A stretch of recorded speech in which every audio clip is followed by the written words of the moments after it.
Good morning, students. And this is Revati Suresh. And now we are going to see the poem in the second unit, Our Casuarina Tree. So let's get started and know about the poetess first. So it was written by a famous Indian poetess, Toru Dutt.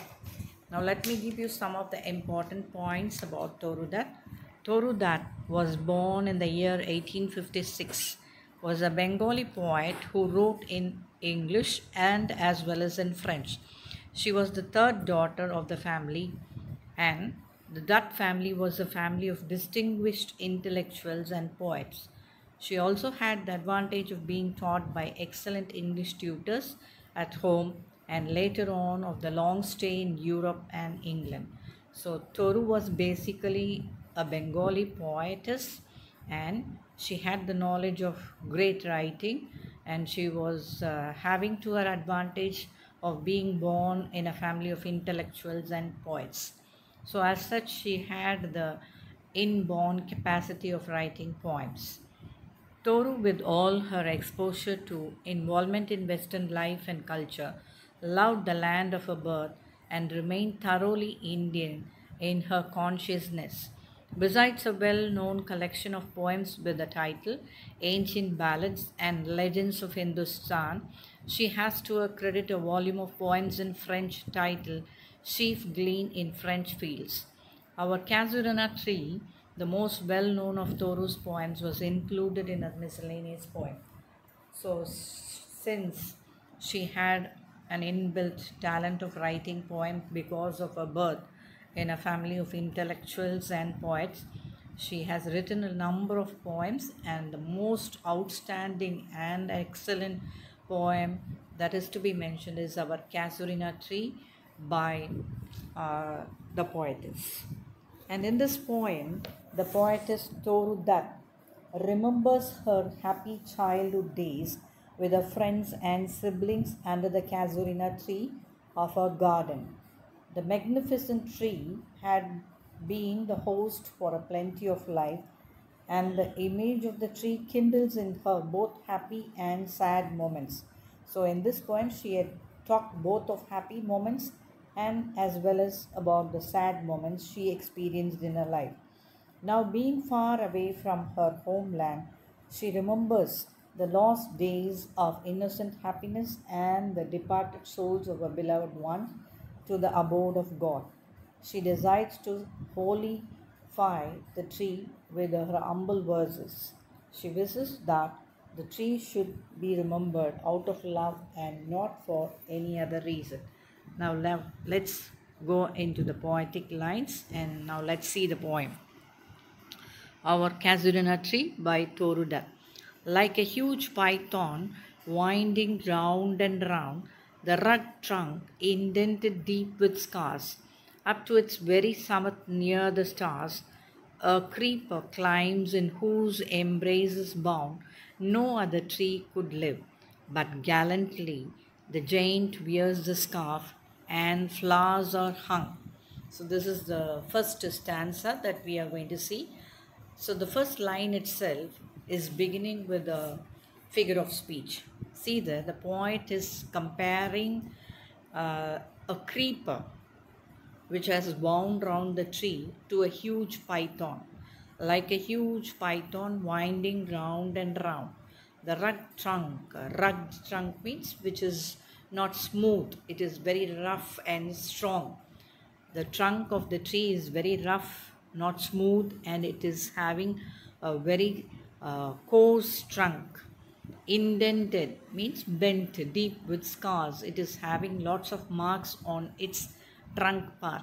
Up to its very summit near the stars. The tree is very tall. Here the poet signifies that the tree is very tall and it is grown up to the stars. But actually, the tree has not grown to reach the stars, but in order to bring out her imagination that the tree is very gigantic in appearance, the poet uses her imagination here. And the figure of speech used here is hyperbole, exaggerating her idea here. a creeper climbs in whose embrace is bound. No other tree could live. So no other tree could live to the embraces, to the wounding up of the creeper. But gallantly, bravely, gallantly means bravely, the giant wears the scarf. Here the giant refers to the tree here. So the poet has personified the tree here. The giant wears the scarf and flowers are hung. So lots of flowers are also blown in the branches, and it looks as though the tree is wearing a scarf, and the tree is compared to a giant here. So let me again recall, like a huge python. எப்படி இருக்கா அந்த மரம் பார்க்கறதுக்கு, அந்த creeper வந்து அந்த மரத்தை சுற்றி இப்படி வளர்ந்து அப்படியே மேலே படர்ந்து போகிறது எப்படி இருந்துதான், winding round and round. It is just going round and round on the tree. So that looks like a python. Since there is movement of the plant, இந்த இடத்துல பாயிண்ட் எப்படி கம்பேர் பண்ணியிருக்காங்க பாருங்க. அந்த க்ரீப்பர் மேலே படர்ந்து அந்த மரத்து மேலே, அதாவது அந்த கேசுரினா ட்ரீயோடைய மேலே படர்ந்து அப்படியே மேலே ஏறிக்கிட்டே போகிறத வந்து எதோட கம்பேர் பண்ணியிருக்காங்கன்னா அந்த பைத்தானோட மூமெண்ட்டோட கம்பேர் பண்ணியிருக்காங்க. ஸோ இங்கே ரெண்டு ஃபிகர் ஆஃப் ஸ்பீச் சொல்லலாம். Like a huge python, like இருக்கிறதுனால it is open comparison. The creeper is compared to a python, so it is called a simile. Like வெளிப்படையாக யூஸ் பண்ணியிருக்கோம், ஓப்பன் கம்பேரிசன், அதனால தான் அப்படி சொல்கிறோம். லைக்கோ ஆஸோ வந்து நம்ம ஓப்பனாக யூஸ் பண்ணி ஒரு two objects which have the same quality or compared அப்படின்னா then the figure of speech is called as simile. So இங்கே லைக் யூஸ் பண்ணி அந்த க்ரீப்பரையும் பைத்தானையும் அதே மாதிரி மூவ் ஆகுது அப்படின்னு சொல்லியிருக்கிறதுனால, அந்த மூமெண்ட் இருக்கிறதுனால க்ரீப்பரை வந்து ஒரு பைத்தானாக அந்த இடத்துல உருவகப்படுத்தியிருக்கார். Winding round and round, it is just going round and round on the tree. இந்த ரக்டு ட்ரங்க், அந்த ட்ரங்க்கெல்லாம் எப்படி இருக்குது அந்த ட்ரீயோடது, ரொம்ப ரஃப்பாக கரடு முரடாக இருக்குது. இன்டெண்டட் டீப் வித் ஸ்கார்ஸ், அது மேலே நிறைய ஸ்கார்ஸ் இருக்குது. ஸ்கார்ஸ்னால் தழும்புகள். அந்த நம்ம அந்த ட்ரீயை பார்த்தோம்னா அறுக்கும்போது தெரிஞ்சிருக்கும், நிறைய அந்த லைன்ஸ் மாதிரி இருக்கும். That is called as scars, and that also gives the age of the tree. So it clearly gives that the tree is very old. It has lived long for many years, up to its very summit near the stars. So அந்த creeper எது வரைக்கும் போதான், அதனுடைய சமித், அதாவது உச்சி, peak வரைக்கும் போயிருக்கு, அந்த மரத்தோடைய உச்சி வரைக்கும் போகுது. இப்போ அந்த ட்ரீ வந்து பார்க்குறதுக்கே ரொம்ப ஜைஜான்டிக் ஹியூஜாக இருக்குது அப்படிங்கிறதையும் இந்த இடத்துல எடுத்து காமிக்கிறாங்க. The creeper climbs in whose embrace is bound. No other tree could live. வேறு எந்த ஒரு ட்ரீயாக இருந்தாலும் இவ்வளவு அந்த க்ரீப்பர் டைட்டாக பிடிச்சிட்டு ஏறுறதுக்கு வந்து வேறு எந்த ஒரு ட்ரீயாக இருந்தாலும் இவ்வளோ நாள் அதை தாங்கியிருக்காது அப்படின்னு சொல்கிறாங்க. ஏன் அப்படின்னா, பட் கேலண்ட்லி, பிரேவ்லி, ஆனால் இது ரொம்ப தைரியமாக இந்த கேசுரினா ட்ரீ வந்து அந்த க்ரீப்பருடைய அந்த வவுண்டிங் அதை வந்து தாங்கி கொண்டு இருக்கிறது. The giant wears the scarf. ஜெயிண்ட்டுங்கிறது இந்த இடத்துல ட்ரீயை தான் ரெப்ரசன்ட் பண்ணுது. And the flowers are hung, and அதில் நிறைய வந்து பூக்கள் மலர்ந்து அப்படியே பூத்து குலுங்கிட்டுருக்கு. அது பார்க்கும்போது எப்படி இருக்குது, ஸ்கார்ஃப் மாதிரி இருக்குது. ரெட் கலர், கிரிம்சன் அடுத்த ஸ்டான்ஸால் வரும். அந்த கலர் வந்து டார்க் ரெட்டிஷ் கலரில் இருக்கிறதுனால it was looking as though the tree is wearing a scarf. In crimson clusters all the boughs among, whereon all day are gathered bird and bee, and often at night the garden overflows with one sweet song that seems to have no close, sung darkling from our tea while men repose. So இந்த இடத்துல என்ன compare பண்ணார், first இதில் வந்து comparison இருந்தது நிறைய. அந்த ட்ரீயை வந்து அந்த க்ரீப்பரை வந்து பிரான்ச்சஸில் போகிறத வந்து ஒரு பைத்தானுடைய மூமெண்ட்டோட கம்பேர் பண்ணியிருந்தாங்க. தென் அகெயின் அதனுடைய அந்த ஹியூஜ்னஸ், அதை வந்து ஜெயிண்ட்டுன்னு சொல்லி பர்சானிஃபை பண்ணியிருந்தாங்க. ஸோ இந்த ஸ்கார்ஃப் வியர் பண்ணது வந்து சொல்லியிருந்தாங்க இல்லையா. ஸோ இட் லுக்ட் ஆஸ் தோ, நிறைய பூத்து குலுங்கிறது வந்து ஒரு ஸ்கார்ஃப் போட்டிருக்க மாதிரி இருந்தது அப்படின்னு. அது என்ன கலரில் இருக்குது, கிரிம்சன் கிளஸ்டர்ஸ்னால் பஞ்சஸ் அப்படின்னு அர்த்தம். ஆல் த பவுஸ்னால் பிரான்ச்சஸ் அமாங். ஸோ அந்த பிரான்ச்சஸில் ஃபுல்லும் மலர்கள் வந்து இல்லை டார்க் ரெட்டில் கலரில் இருக்கக்கூடிய மலர்கள் பூத்துக்குங்க. whereon all day are gathered bird and bee. So அப்படி ஏற்பட்ட அந்த மரத்தில் ஃபுல் டேவும் என்ன இருக்குது, அந்த மரத்தில் ஃபுல்லும் நிறைந்திருக்கு பேர்ட்ஸ் அண்ட் பீ, ஃபுல்லாக பறவைகள் இருந்தது, பீஸ் எல்லாமும் இருந்தது. And often at night the garden overflows. Night ஃபுல்லும் வந்து த கார்டன் வாஸ் ஓவர்ஃப்ளோயிங் அப்படின்னா நிரம்பி வழிந்தது அப்படின்னு சொல்கிறாங்க. எது நிரம்பி வழிந்ததா? With one sweet song that seems to have no close. ஒரு பாடல் மட்டும் அப்படியே வந்துக்கிட்டே கேட்டுக்கிட்டே இருந்தது. அப்போ எதோடைய பாடல் அப்படிங்கிறது அடுத்த ஃபியூ லைன்ஸில் வருது. Sung darkling from our tree while men repose. ரிப்போஸ்னால் தே வேர் ரெஸ்டிங், ஸ்லீப்பிங் அப்படின்னு அர்த்தம். நைட் டைமில் யூஸ்வலாக human beings they use to sleep. So அந்த நேரத்தில் அந்த கார்டன், அதாவது அந்த கேசுரினா ட்ரீ இருந்த கார்டனில் ஒரே ஒரு பாடல் சத்தம் மட்டும் வந்து நிற்காமல் கேட்டுக்கொண்டே இருக்குது, கண்டினியூஸாக இருந்தது. இட் வாஸ் ஹர்டு கண்டினியூஸ்லி அப்படிங்கிறத போய்ட்டஸ் இந்த இடத்துல கொண்டு வந்திருக்காங்க. Okay. when first my casement is wide open thrown, at dawn my eyes delighted on its rest. Sometimes, and most in winter, on its crest, a grey baboon sits statue-like alone, watching the sunrise, while on lower boughs its puny offspring leap about and play. So அடுத்த ஸ்டான்ஸால் பார்த்திங்கன்னா, when my first casement is wide open thrown. Open அப்படின்னா என்ன அர்த்தம்? திறந்த பிறகு. casement அப்படின்னா window.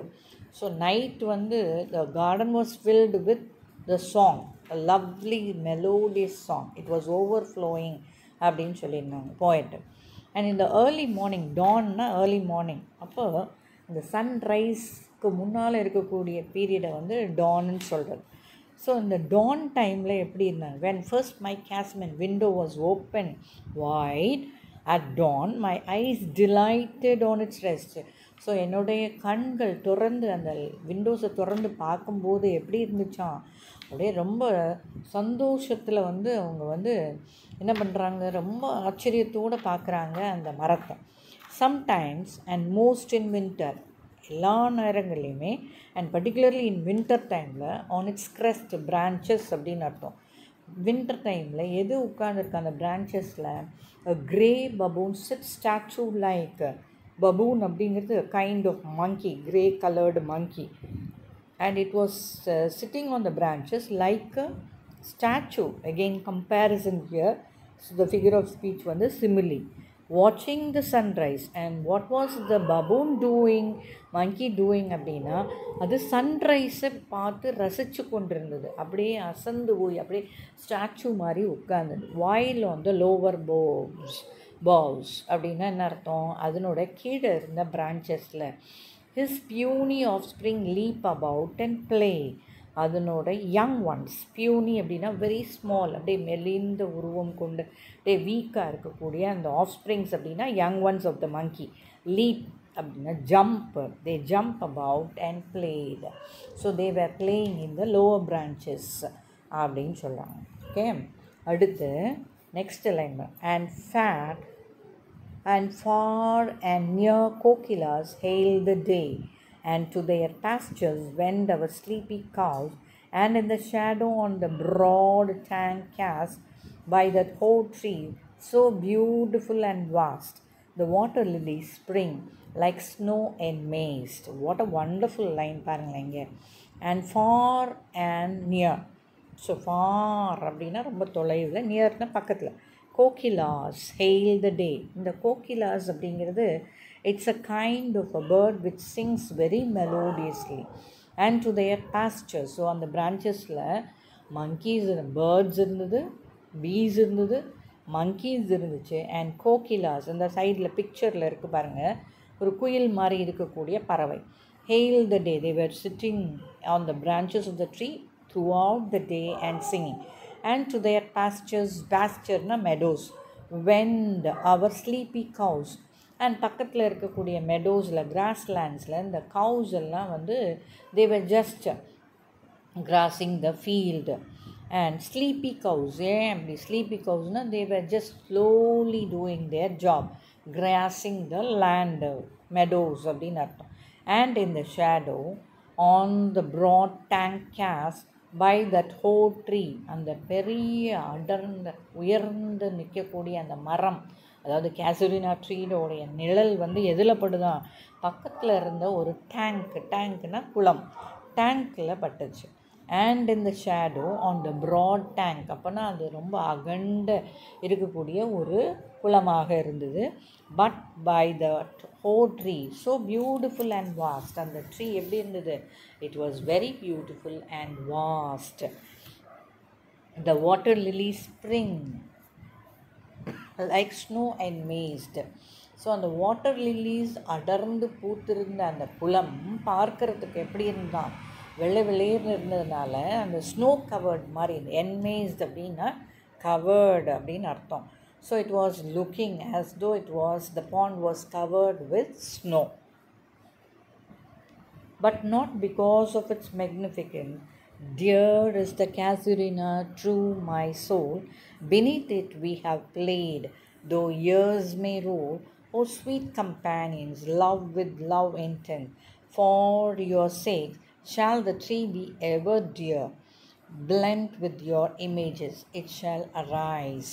So இந்த poetic லைன்ஸில் என்ன சொல்கிறாரு, இந்த ஸ்டான்ஸால் என்ன சொல்லியிருக்கார் poetess அப்படின்னு பார்க்கலாம். But not because of its magnificence. Dear is the Casuarina Tree to my soul. என்னோட சோலோட ரொம்ப இன்டிமேட்டாக இருக்குது அந்த Casuarina ட்ரீயோடைய ரெமெம்பரன்ஸ் அப்படின்னு சொல்கிறார், ரெமினிசன்ஸ் அப்படின்னு சொல்கிறாங்க. ஏன் வந்து இது அவ்வளோ டியர், அவங்களுடைய சோல் பக்கத்தில் அவ்வளோ க்ளோஸர் டு ஹர் சோல் அப்படின்னு பார்த்தா, நாட் பிகாஸ் ஆஃப் இட்ஸ் மெக்னிஃபிகன்ஸ், அதனோட ஹியூஜ் சைஸ் வச்சு கிடையாது, but it has got something more than the love that good describe அப்படின்னு சொல்கிறாங்க. beneath it we have played, அதுக்கு கீழே அந்த மரத்திற்கு கீழே நாங்கள் விளையாண்டுருக்கோம். யார் நாங்கள், வீணா இப்போ யார், poet as well as her siblings, அவங்க கூட இருந்த ஃப்ரெண்ட்ஸு, அவங்க கூட இருந்த sisters and brothers. Though years may roll, நிறைய வருடங்கள் போயிருந்தாலும். O sweet companions, love with love intense, we all love the tree so dearly.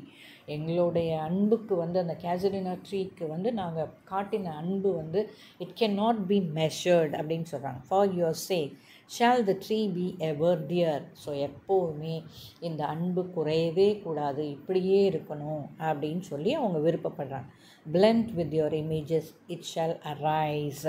So உங்களுடைய ஞாபகார்த்தமாக it shall stand there like as it was many years ago and till date, இப்போ இருக்கிற வரைக்கும், in memory till the hot tears blind my eyes.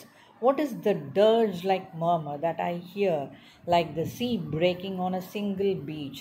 It is the tree's lament on an airy speech that happily to the unknown land may reach. So அடுத்த அந்த few லைன்ஸில் பாருங்கள், அந்த ட்ரீயுடைய nature எப்படி இருக்குது இப்போ அப்படின்னு சொல்லி ஒரு இமேஜினேஷன் அவங்களுடைய தாட்டில் வந்ததை சொல்கிறாங்க. ஸோ இதில் சிங்கிள் அப்படிங்கிற ஒரு வேர்டு இருக்குது, சிங்கிள் பீச் அப்படின்னு. சிங்கிள் அப்படின்னா beach which is having lots of ராக்ஸ்ன்னு அர்த்தம், ராக்கி பீச். அந்த சீ ஷோஸ்லலாம் பார்த்தோம்னா நிறைய ராக்ஸ் இருக்கும், அதுதான் சிங்கிள் பீச் அப்படின்னு சொல்லுவாங்க. அதே மாதிரி இதில் நியூ வேர்டுன்னு பார்த்தா டர்ஜ் அப்படிங்கிற ஒரு வேர்டு இருக்குது. டர்ஜ் அப்படிங்கிறது ஒரு lamenting cry. What is that dirge like murmur, அதனுடைய அந்த சாஃப்ட் ஸ்பீச். மர்மர் அப்படின்னா விஸ்பரிங் அப்படின்னு அர்த்தம். இந்த முணுமுணுக்கிற சத்தம் எங்கேருந்து வருது அப்படின்னு சொல்லி யோசிக்கிறாங்க அவங்க. It is the tree's lament, அந்த ட்ரீயோட லேமெண்ட் அப்படின்னாலே சோகமாக அழுகிறது. ஸோ இந்த சோகமான ஒரு அந்த soft noise where it is coming from அப்படின்னு யோசிக்கிறாங்க. அப்போ அது யோசிக்கும் போது அவங்க என்ன சொல்கிறாங்க, it is the tree's eerie speech அப்படின்னு சொல்கிறாங்க. இந்த எரி அப்படின்னா என்ன அர்த்தம் அப்படின்னா, இட் இஸ் சேட் அப்படின்னு அர்த்தம், sad speech that happily to the unknown land may reach. Even அந்த சவுண்டு வந்து எது வரைக்கும் ரீச் ஆகுமா, ரொம்ப தூரத்தில் இருந்தாலும் அதுக்கு கீழே. இப்போ போய்ட் வந்து இப்போ now she is not in India, she has gone abroad, இங்கிலாண்டில் இருக்காங்க, யூரோப்பில் இருக்காங்க அப்படின்னு வச்சுப்போம். அப்போ அந்த அன்னோன் லேண்ட் வரைக்கும் கூட அதனுடைய லேமெண்ட், அதனுடைய sad mourning sound it could be heard அப்படின்னு சொல்கிறாங்க. In memory till the hot tears அவங்களோட கண்ணில் வந்து அந்த thought about the tree has made her weep. So tears வந்து அவங்க கண்குள்ளார் அப்படியே வந்து நிரம்பி நிற்கிது. அது வந்து பிளைண்ட் பண்ணுது அவங்கள. So blind my eyes, I could not see other things clearly. What is the dirge like murmur, என்ன அது அந்த சத்தம், ஏதோ முணுமுணுக்கிற சத்தம் கேட்குதே, அந்த சாஃப்ட் சவுண்ட் எது அப்படின்னு சொல்லி அவங்க யோசிக்கிறாங்க. Like the sea breaking on a single beach, அந்த முணுமுணுக்கிற சத்தம் எப்படி இருக்குதுன்னு கம்பேர் பண்ணியிருக்காங்க பாருங்கள். அந்த கற்கள் மேலே, பெரிய பெரிய ராக்ஸ் மேலே, சீ சைடில், சீ ஷோரில் அப்படியே அந்த அலைகள் வந்து மோதும்போது ஏற்படக்கூடிய சத்தம் மாதிரி இருந்தது அப்படின்னு சொல்கிறேன்.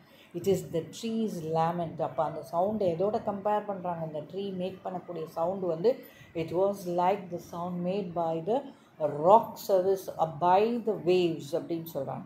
So it was an eerie speech, it was a sad speech that happily to an unknown land may reach. அந்த சவுண்டு வந்து unknown land வரைக்கும் கூட கேட்கக்கூடிய அளவுக்கு இருந்தது அப்படின்னு சொல்கிறாங்க. unknown yet well known, unknown-ஆக இருக்கலாம் பட் இருந்தாலும் well known. இந்த சத்தம் எப்படி இருந்தது, well known, it was very familiar to the eye of faith அப்படின்னு சொல்லலாம். I have heard that wail far far away. ஆமாம், எனக்கு தெரியும் அந்த சத்தம் எங்கேருந்து வருது. வெயில் அப்படின்னா அலறி அழுகிறது. அந்த சத்தம் எங்கேருந்து வருது அப்படின்னு கேட்கும்போது பார்த்தா அவங்க ரொம்ப தூரத்துலேருந்து வரக்கூடிய சத்தம் அப்படின்னு சொல்லலாம். In distant lands by many a sheltered bay, ரொம்ப தூரத்தில் இருந்தாலும் அதை என்னால் கிளியராக கேட்டுக்க முடியுது. when slumbered in his cave the water writhed and the waves gently kissed the classic shore of France or Italy beneath the moon. நான் ஃப்ரான்ஸ்லேயோ அல்லது இட்டாலியிலையோ இருந்தால் கூட என்னால் அந்த சத்தத்தை வந்து கிளியராக கேட்க முடியுது. when slumbered in his cave the water writhed அப்படின்னா என்ன அர்த்தம்னா apparitan அப்படின்னு அர்த்தம். and the waves gently kissed the classic shore. So அந்த வாய்ஸ் வந்து அப்படியே அந்த ஃப்ரான்ஸில் இருக்கக்கூடிய ஷோஸை டச் பண்ணி எனக்கு வந்து கிளியராக கேட்க முடியுது. when the earth lay tranced in a dreamless swoon and every time the music rose before mine inner vision rose a form sublime, thy form O tree, as in my happy prime I saw thee in my own loved native clime. So இங்கே வந்து அந்த சத்தத்தை கேட்டோன்னா அவங்களுக்கு என்ன ஒரு feel வந்தது அப்படின்னு பாருங்கள். when earth lay tranced in a dreamless swoon. So in a dreamless swoon அப்படின்னா என்ன அர்த்தம்னா ட்ரீமி கண்டிஷன். tranced அப்படிங்கிறது ட்ரீமி கண்டிஷன், மெய் மறந்து தூங்குதல் அப்படின்னு அர்த்தம். ஹிப்னாட்டிஸ்ட் அப்படியே தன்னையே மறந்து தூங்கக்கூடிய அந்த நிலையில் when earth lay tranced in a dreamless swoon, sleep, அப்படியே தூங்கி கொண்டு மெய் மறந்து தூங்கும்பொழுது and every time the music rose, ஒவ்வொரு தடவையும் அதனுடைய சத்தம் வந்து அந்த கரைகளை தொட்டு வரும்பொழுது before mine inner vision rose a form sublime. sublime அப்படின்னா என்ன அர்த்தம் இங்கே அப்படின்னு பார்த்தீங்கன்னா க்ளோரியஸ், கிராண்ட் அப்படின்னு அர்த்தம். ஸோ அந்த நினைவு எதை தோன்றியது, அந்த சத்தத்தை கேட்கும் போதெல்லாம் அந்த கேசுரினா ட்ரீயோடைய இமேஜ் வந்து அவங்க கண் முன்னால் அப்படியே தோற்றமளிக்குது. தை ஃபார்ம், உன்னுடைய உருவம் என் கண் முன்னால் தோன்றி. ஓ ட்ரீ, உன்னுடைய உருவம் எனக்கு தெரிஞ்சது. as in my happy prime when I was young, so when I was playing under your, அந்த மரத்துக்கு கீழே விளையாடும் போது எப்படி நான் சந்தோஷமாக ஃபீல் பண்ணணும், அதே மாதிரி இப்போ நான் ஃப்ரான்ஸ்லேயோ இட்டாலிலேயோ இருக்கும்போதும் உன்னுடைய அந்த சவுண்டு, விஸ்பரிங் சவுண்டு கேட்கும் பொழுது எனக்கு அதே ஹாப்பினஸ் வந்தது. I saw thee in my own loved native clime. Native claim அப்படின்னா நேட்டிவ் பிளேஸ் அப்படின்னு அர்த்தம். நான் எந்த அளவுக்கு சந்தோஷத்தை நான் யங் சைல்ட்ஹுட் டேஸில் அனுபவித்தோனோ அதே மாதிரி இப்பயும் நான் ஃபீல் பண்ணேன் அப்படி. therefore I fain would consecrate a lay up to thy honor, tree beloved of those who now in blessed sleep for a repose, dearer than life to me, alas were they. Mayest thou be numbered when my days are done with deathless trees like those in Barodale. So இப்போ ஒரு comparison again. Trees இன் பரோடேல் அது எப்போவுமே ரொம்ப அப்படியே பச்சை பசேல்னு இருக்கும். So அதுக்கு டெத்தே இல்லாத மாதிரி ட்ரை ஆகாத ஒரு மரங்கள் நிறைந்த ஒரு இடம். Therefore I fain I would consecrate a lay அப்படின்னா amateur அப்படின்னு அர்த்தம். கான்ஸ்கிரிகேட் அப்படிங்கிறது to officially make something holy, அதாவது ஆக்சுவலாக புனிதத்தன்மை பண்ணுறது அப்படின்னு அர்த்தம். எப்போ புனிதத்தன்மை பண்ணால் நம்ம வந்து இப்போ அந்த கலசத்துலலாம் தண்ணி ஊற்றுறாங்க இல்லையா, தட் இஸ் கான்ஸ்கிரிகேட்டிங் ஆக்சுவலி. அதில் வந்து புனிதமான கேஞ்சஸ், யமுனா அதனோட தண்ணி எல்லாத்தையும் கொண்டு வந்து புனித நதிகள்லேருந்து தண்ணியெல்லாம் கொண்டு வந்து கலசத்தில் கும்பாபிஷேகம் பண்ணுறாங்க இல்லையா, அதே மாதிரி இருக்கக்கூடிய ஒரு விஷயம். அது மாதிரி எது ஒரு மேலேயும் நம்ம தண்ணி தெளித்தோம்னா இந்த புனிதமாகி விடுகிறது, ஹோலி ஆகிறது அந்த இடத்துல. So poetess wants to make holy the tree also unto thy honor, உன்னுடைய ஹானரை வந்து உயர்த்தி பார்க்கணும் அப்படின்னு சொல்கிறாங்க. Tree beloved of those who now in blessed sleep for a repose. So எப்படி வந்து சின்ன வயசில் நாங்கள் உன்னுடைய நிழலில் அந்த மரத்தடியில் விளையாடும் போது எவ்வளோ சந்தோஷங்களை அனுபவித்தோமோ, அதே மாதிரி இப்போ வந்து உன்னையே வந்து we all want to make you holy by making us humble, and we just don't want you to be left out அப்படின்னு சொல்கிறாங்க. மறக்க முடியாத அளவுக்கு உன்னை பண்ணணும் அப்படின்னு நினைக்கிறேன். unto thy honor tree beloved of those who now in blessed sleep. இப்போ நிறைய பேர் இறந்து கூட போயிருக்கலாம், அவங்களுக்கெல்லாம் வயசாகி அவங்க இறந்துருக்கலாம். for a repose dearer than life to me alas were they. So அவங்கெல்லாம் வந்து அந்த உயிரை காட்டிலும் you are very dearer to, அவங்கெல்லாம் இறந்திருந்தாலும் you are very dear to us அப்படின்னு சொல்கிறாங்க. Mayst thou be remembered when my days are done. அதே மாதிரி நான் இறந்துட்டாலும், நான் இறந்து போனாலும், இந்த உலகத்தை விட்டு சென்றாலும், let you be remembered, be numbered, the mayst thou be numbered when my days are done with deathless trees like those in Barodil. ஆனால் உனக்கு வந்து இறப்பே இருக்கக்கூடாது அப்படின்னு சொல்கிறார் இந்த இடத்துல. இந்த பரோடேலில் இருக்கக்கூடிய ட்ரீஸ் எல்லாமே எப்படி இருக்கும்னா ரொம்ப க்ரீனியாக இருக்கும்.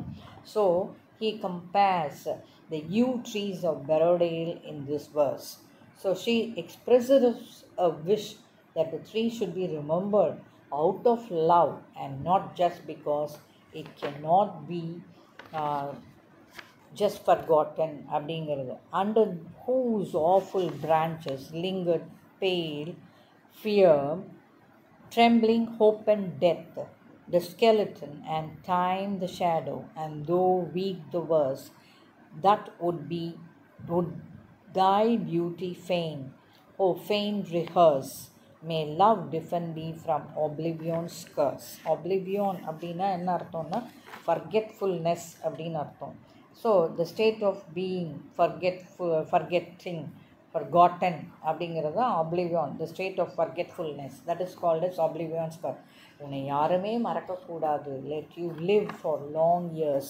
எப்படி இந்த யூ ட்ரீஸ் ஆஃப் பரோடேல் எப்படி வந்து அப்படியே பச்சை பசேல்னு எப்போவுமே there green full of lush growth, அதே மாதிரி இருக்கும்போது இவங்களுடைய அந்த விஷ் என்ன அப்படின்னா இந்த மரமும் எல்லாராலும் it should not be forgotten, it should be remembered out of love and not just because it is very gallant or brave or gigantic or impressive in sight அப்படிங்கிறது மட்டும் இல்லாமல் அதனுடைய அன்பு, அது மேலே செலுத்தக்கூடிய அன்புனால் வந்து அந்த மரத்தை யாருமே மறக்கக்கூடாது அப்படின்னு சொல்கிறாங்க.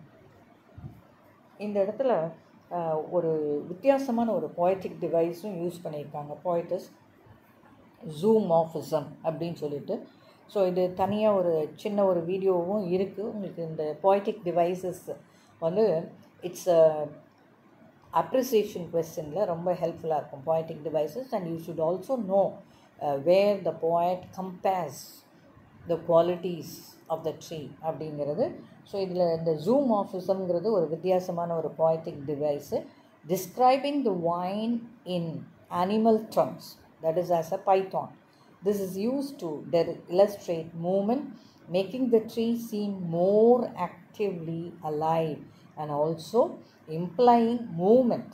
This is a subtle indication of the process of life.